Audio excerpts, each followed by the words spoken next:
কয়েকদিন ধরে ভাবছিলাম যে রানাঘাট স্মার্ট বাজারে ড্রেস কালেকশনগুলো দেখতে যাব, তাই হঠাৎ করে আজকে চলে আসলাম রানাঘাট স্মার্ট বাজারে। রানাঘাট স্মার্ট বাজারে গ্রাউন্ড ফ্লোর আর ফার্স্ট ফ্লোর রয়েছে গ্রসারি সেকশন, আর একমাত্র সেকেন্ড ফ্লোরেই রয়েছে এই গার্মেন্টস সেকশন, যেখানে তোমরা এক জায়গাতেই বয়েজ, গার্ল আর কিডস সেকশন পেয়ে যাবে। তো চলো তোমাদের এখানকার কিছু কালেকশন দেখিয়ে দিই। দেখো, সিঁড়ি দিয়ে ওপরে উঠে প্রথমেই তোমরা দেখতে পারবে লেডিস সেকশন, আর এই দেখো এই ধরনের কুর্তিগুলো একদম সামনেই পেয়ে যাবে, যেগুলো দেখলে এগুলো মোটামুটি 499 প্রাইস ট্যাগ ছিল।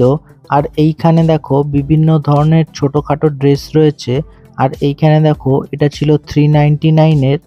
এইখানে বেশ কিছু কুর্তি রাখা ছিল, তোমরা দেখতেই পারছো। আর এগুলোর প্রাইসও তোমাদের দেখাচ্ছি, যেমন ধরো এইটার প্রাইস ছিল 499। তাছাড়া এখান থেকে একটু এগিয়ে আসলে ছিল টি শার্টের সেকশন, সেখানেও তোমাদের নিয়ে যাচ্ছি। তো এই দেখো এটা ছিল টি শার্টের সেকশন, এখানে তোমরা 199-এর মধ্যে বিভিন্ন ধরনের টি শার্ট গুলো পেয়ে যাবে। এছাড়াও এখানে বেশ কিছু হাই রেঞ্জের টি শার্টও ছিল, যেমন ধরো এইখানে ছিল 399-এর সেকশন। এবার তোমাদের এখানকার অ্যাড্রেসটা একটু বলে দিই। রানাঘাট স্টেশন থেকে এই স্মার্ট বাজার খুব একটা বেশি দূর না, পায়ে হেঁটে অনায়াসে চলে আসা যায়। স্টেশনের 1 নম্বর প্ল্যাটফর্ম থেকে বেরিয়ে ভাঙনাপাড়ার রাস্তা দিয়ে একটু হেঁটে এগিয়ে আসলেই এই স্মার্ট বাজার পড়বে। যদিও এখানে দেখতে পাচ্ছ যে একটা ফ্লোরের মধ্যেই সব রয়েছে, মানে লেডিস, বয়েজ আর কিডস সেকশন, তাহলেও দেখতেই পাচ্ছ যে কালেকশন এখানে মোটামুটি ভালোই রয়েছে।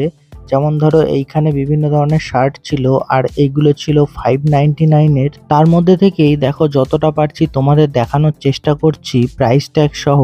যদি ভালো লাগে অবশ্যই একটা লাইক করে দিও আর সাবস্ক্রাইব করে সাথে থেকো। এখানে দেখো বেশ কিছু জিন্সেরও কালেকশন ছিল, যেমন ধরো এটা ছিল 499-এর জিন্স। তাছাড়া এখানে হাই রেঞ্জের জিন্সও কিছু ছিল, 1000, 1200, 1100, 800, 900 এই ধরনের প্রাইজের মধ্যে তোমরা পেয়ে যাবে। এখানে দেখো 399-এর কুর্তা ছিল। এছাড়াও এখানে দেখো বাচ্চাদের কালেকশনের মধ্যে এই ধরনের কালেকশনগুলো তোমরা পেয়ে যাবে।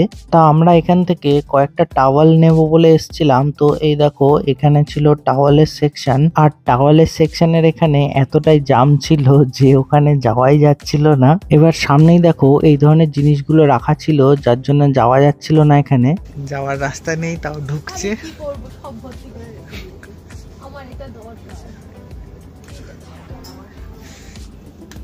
এই দেখো এখান দিয়ে যাওয়া যাচ্ছে না, যাওয়ার রাস্তা পুরো বন্ধ। আমাদের দরকার ছিল এই ধরনের ছোট ছোট টাওয়ালগুলো। ম্যাডাম ভেতরে ঢুকে জিনিসটা বের করে নিল। তো যাই হোক, এই ছোট্ট ভিডিওটা ভালো লাগলে অবশ্যই লাইক, শেয়ার আর সাবস্ক্রাইব করে সাথে থেকো। আজকের ভিডিওটা এখানেই শেষ করছি, আবার দেখা হবে পরের ভিডিওতে। ততক্ষণের জন্য টাটা।